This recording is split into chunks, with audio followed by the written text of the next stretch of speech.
We run our registered cattle just like a commercial man would, except we identify them individually.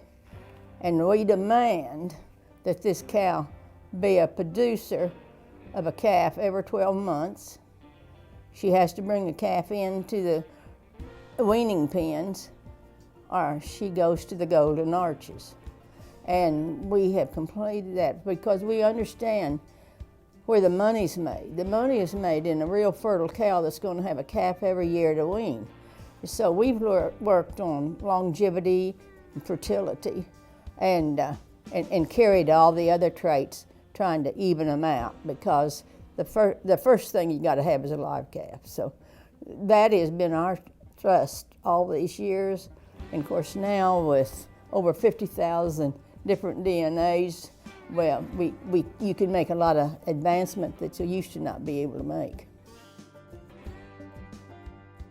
In this operation, it's probably unique in the seed stock business in that we try to operate as close to the way that we think our customers are going to operate as we possibly can and be a registered seed stock business. So we pasture breed cows to herd bulls.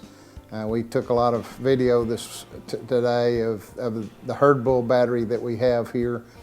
We turn those bulls out 60 days, pick them up on the 60th day in the toughest time of the year nutritionally for those cows to breed.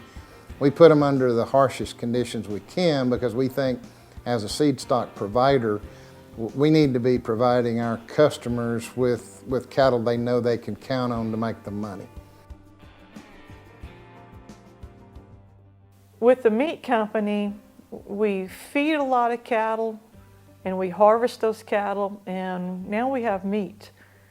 And those years really changed our registered cattle, and it made us really relook at our cattle and focus on the cattle that we have to offer. And you know, with that being said, we captured data here before as seed stock operators, but when you can follow the offspring all the way through from the feeding phase to the harvest stage to the phase where the consumers are getting to consume the product, it's what I call a mind-blowing experience. And that experience really helped form the cattle that we have today. Now, we AI replacement heifers. So for their first calf, we will AI one time. Those that stick AI obviously have those calves. We'll put cleanup bulls behind, and so there's a percentage of the heifers that will have natural calves. We also have a small recip herd that we take 10-year-old cows and flush those cows because they're proven. They've had 8 calves by numerous sires. They've performed at the top of all the cows, and we'll flush those cows because we want those females, quite frankly, back in our herd. Those females are very valuable to us. They've proven their value in longevity and stability in the herd, and so we're trying to reproduce as many of those as we can. The bulls out of those cows are in quite demand because obviously any commercial operator knows that fertility and longevity are the 2 most important things to them. Those bulls are out of cows that are very proven that way, and so it works well for both of us to be able to sell bulls to customers and to be able to keep the females ourselves. All the rest of the cows then are natural bred, and so we're turning out herd bulls just like we expect the guys who are buying bulls from us to do, and the cows have to perform in that same environment. Anything that we think that we possibly can measure, from how they shed hair, what their feet and legs look like, their teats and udders, anything that we think can be measured on a cow, we're going to have it. I have a spreadsheet on every animal on the ranch that I think goes out to column FZ. On a spreadsheet, so it's quite large, and I can pretty well tell you anything about the history of any of those cows, bulls, calves, whatever we've had on the ranch. We can look at that data and tell you, I think, anything that you would want to know about them. And so if it's important to you, we think it should be important to us.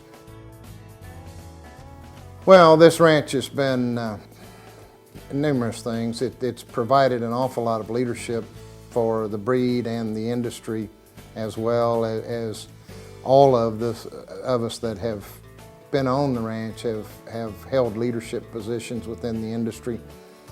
So we've certainly done a number of those things. We've done a lot of first, being one of the very first users of ultrasound technology. We were the first to use DNA technology. We were a very early adopter of performance records and EPDs, and we started the genomics work long before the association actually started to recognize genomics and enhance EPDs with those.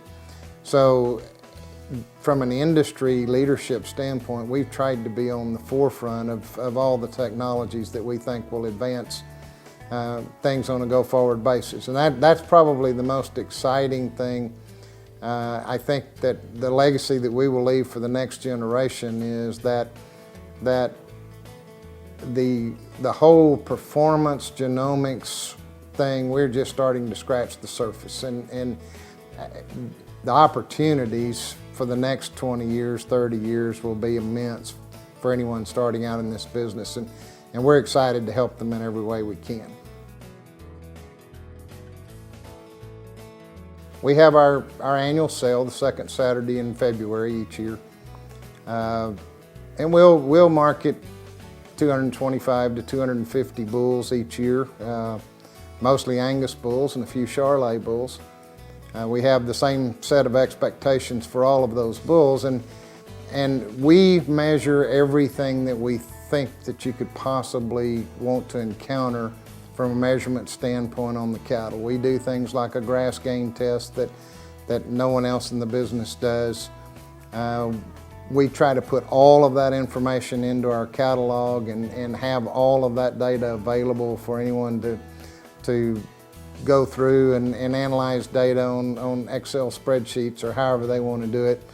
So we try to tell you the whole story about all of the cattle and let our customers decide, and we'll certainly help them if they ask us to, and if we know what their conditions are and those kinds of things, we can suggest cattle that we think will fit their herd and their environment best.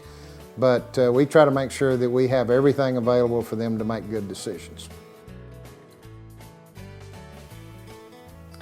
You know, again, we started here with the registered Angus cattle in 1958.